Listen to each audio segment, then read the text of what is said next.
Hello friends, welcome back to your own channel, that is Bajis Classes. In a previous video I just made an analysis of the story The Adventures of Toto, and today I have come up once again with the remaining portion of the text.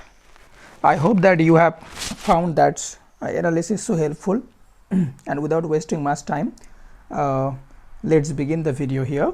And my humble request to you is to please subscribe the channel and press the bell icon so that whenever I post a video based on literary topics, you get notified. Thank you so much. So let's begin.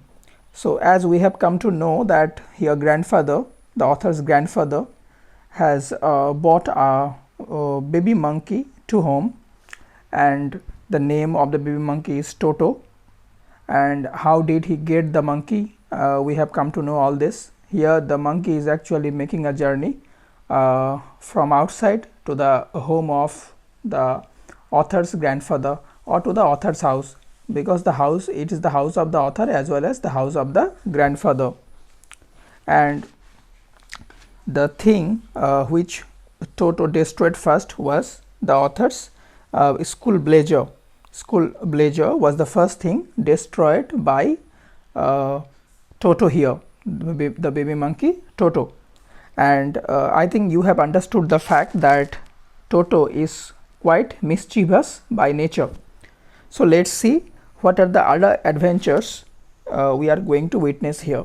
And at the end of the story, I will just ask you a question, that do you think that the title of the story is appropriate? Because the title should justify the incident in the text.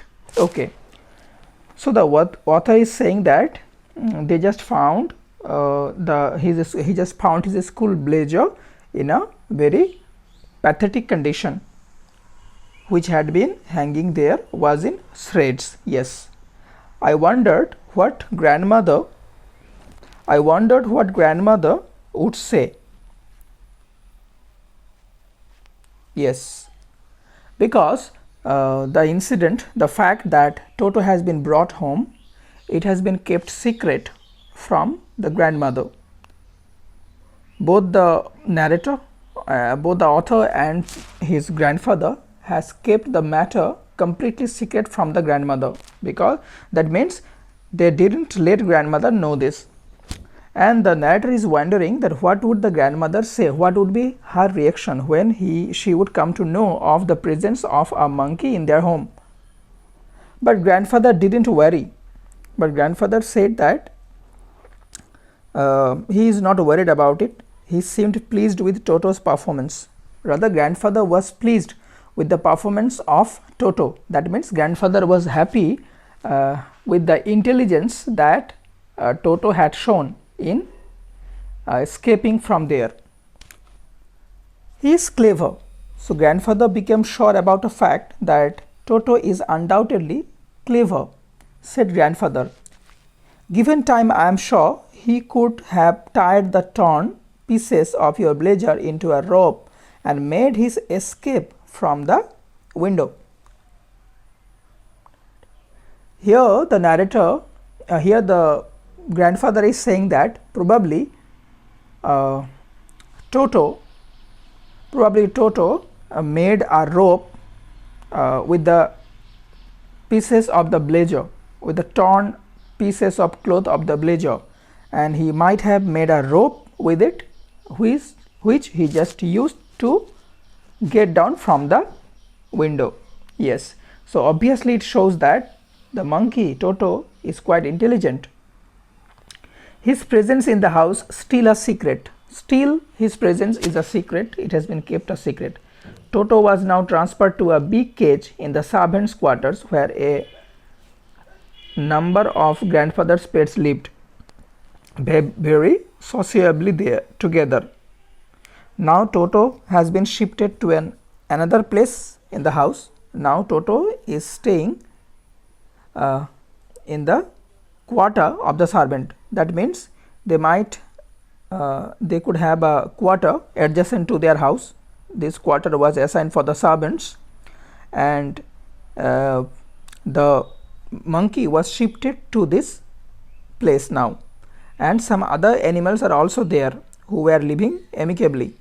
A tortoise, a pair of rabbits, a tame squirrel, and for a while my pet goat. That means, as it has already been said, that there was already a zoo in their house, a sort of zoo they had in their house. So who were the members of the zoo? A question may come from here. There was a tortoise, a pair of rabbits, a tame squirrel, and for a while my pet goat. So these were the animals, these were the members of the zoo. Okay, but the monkey would not allow any of his companions to sleep at night. So grandfather, who had to leave Dehradun next day to collect his pension in Saharanpur, decided to take him along. But the problem was that this monkey Toto was not allowing any of the members to have a sleep at night. It was such a nuisance, it was disturbing everyone.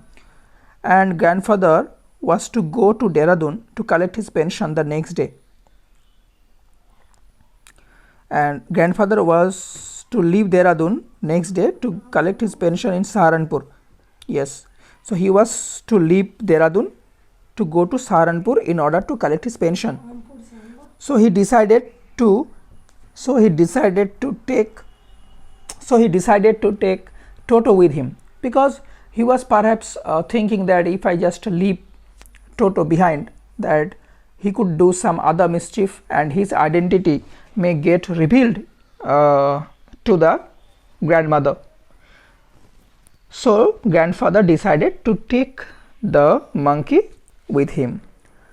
Unfortunately, I could not accompany grandfather on that trip. The author is saying that the author is considering himself unfortunate enough because he could not join grandfather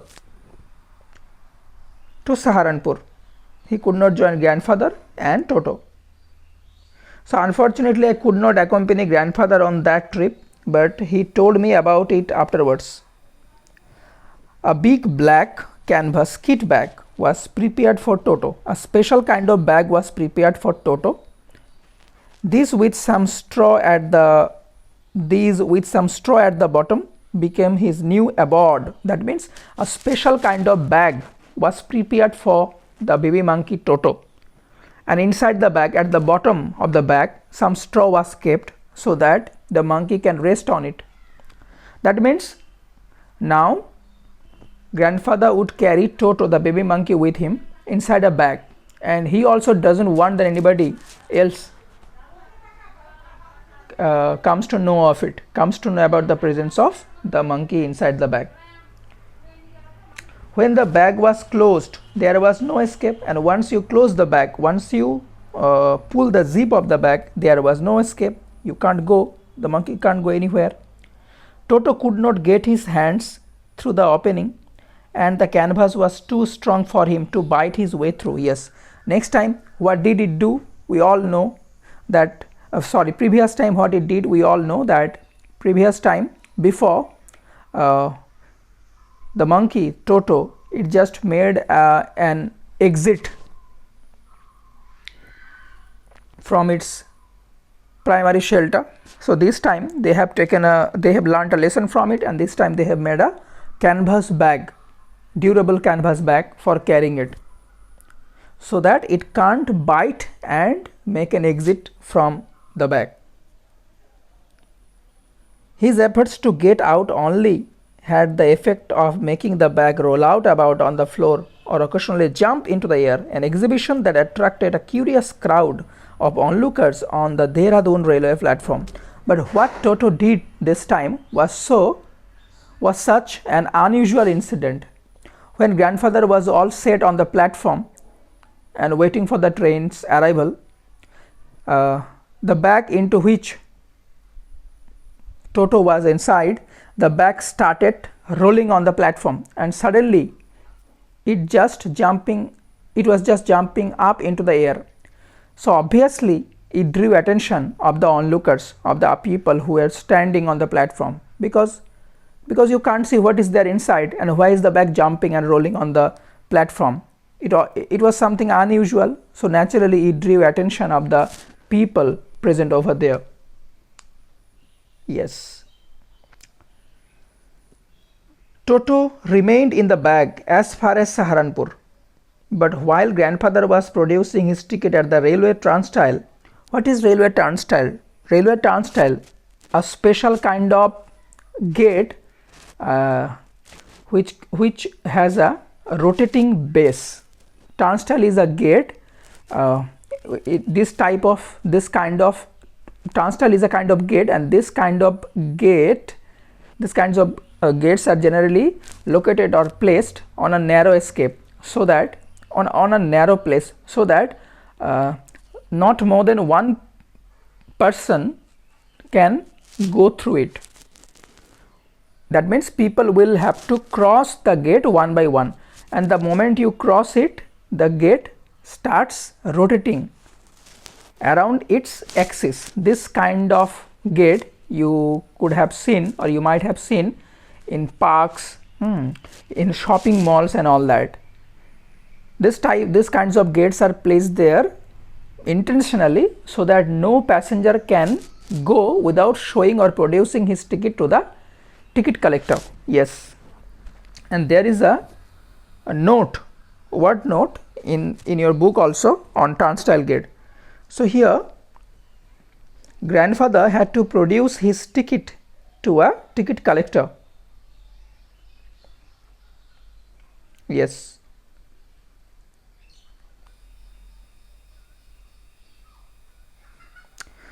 But while grandfather was producing his ticket at the railway turnstile, Toto suddenly poked his head out of the bag and gave the ticket collector a wide grin. That's the problem with Toto. When grandfather was all busy, was all set to go, was all busy showing or producing its ticket to the ticket collector, this little monkey Toto somehow managed to take his head out of the bag. Yes. And it gave a grin, a kind of smile showing all your teeth is called grinning. It gave a grin to the ticket collector, and that's the problem with the ticket collector. What's the problem? The poor man was taken aback, but with great presence of mind and much to grandfather's annoyance, he said, "Sir, you have a dog with you. You will have to pay for it accordingly." But the ticket collector was a different kind of person, a peculiar person. He just said to grandfather with annoyance, he was actually annoyed with this, and he just said to grandfather that, "Sir, you are not traveling alone, you are traveling with a dog with you. You had a dog, you had a lab dog, you have a lab dog with you, or you have a dog with you, personal pet with you in your bag. So as you are paying your fare, you will have to pay the fare for him as well. That means I will collect his fare also, the fare of the dog also." And now a question may come in our mind, that why does the ticket collector calling the monkey a dog? Why is he considering the monkey as a dog? Perhaps the ticket collector was so much annoyed at this, so much annoyed by the grinning that was given by the monkey, and that's why in order to take a revolt or revenge upon them, he just kept on saying that no, it's not a monkey, it's a dog, and you will have to pay for both of you. Perhaps there was a law once that if you were carrying your dog also by a train, then you will have to pay for both of them. Anyways, the poor man was taken aback, but taken aback is a phrasal verb. Here a question may come there, what does the word take aback means? So take aback means to get surprised. Taken aback is an example or phrasal verb, or group verb or prepositional verb, whatever you call it. In vain grandfather take Toto out of the bag. In vain grandfather take Toto out of the bag. In vain did he try to prove that a monkey did not qualify as a dog or even as a quadruped. Toto was classified a dog by the ticket collector, and 3 rupees was the sum handed over as his fare. Here grandfather was trying his best, but he was trying in vain to prove that it's a monkey and not a dog. It's not it's not a dog, it's a monkey. It's not a four-footed animal like dog. It's another kind of animal. Why are you calling it a dog forcefully? I won't pay for it. I won't pay the fare for him. But the grandfather's logics didn't work in front of the ticket collector, and finding no other way, he had to pay the fare for the monkey also.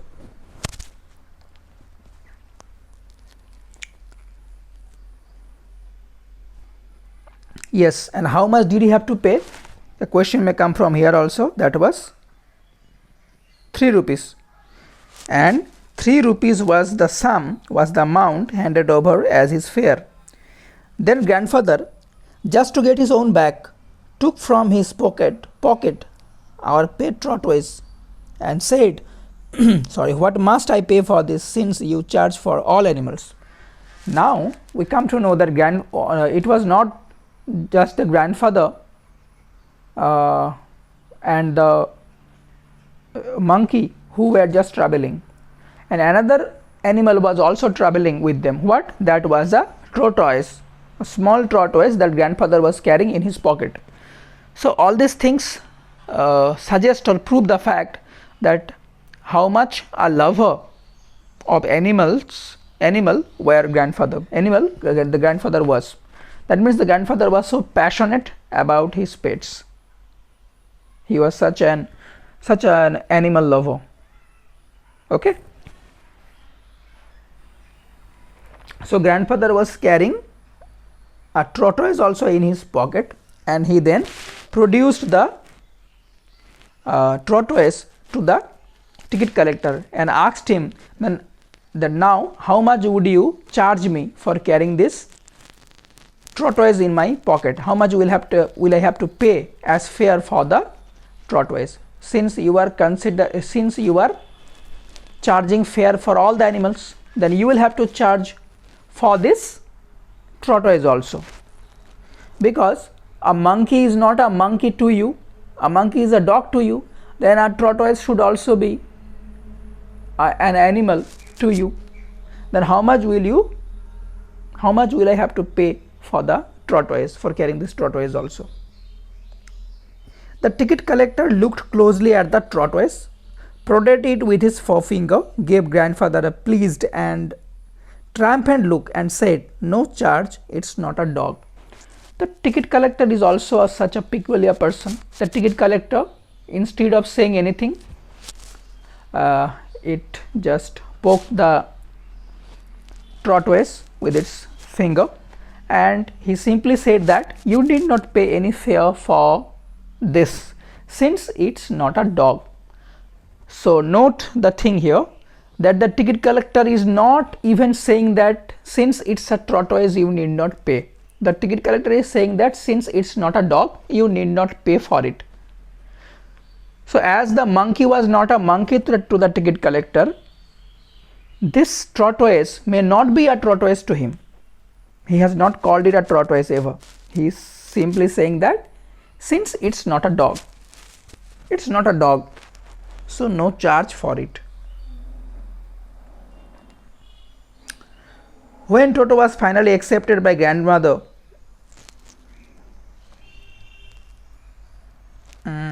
yes, dear friends, let's complete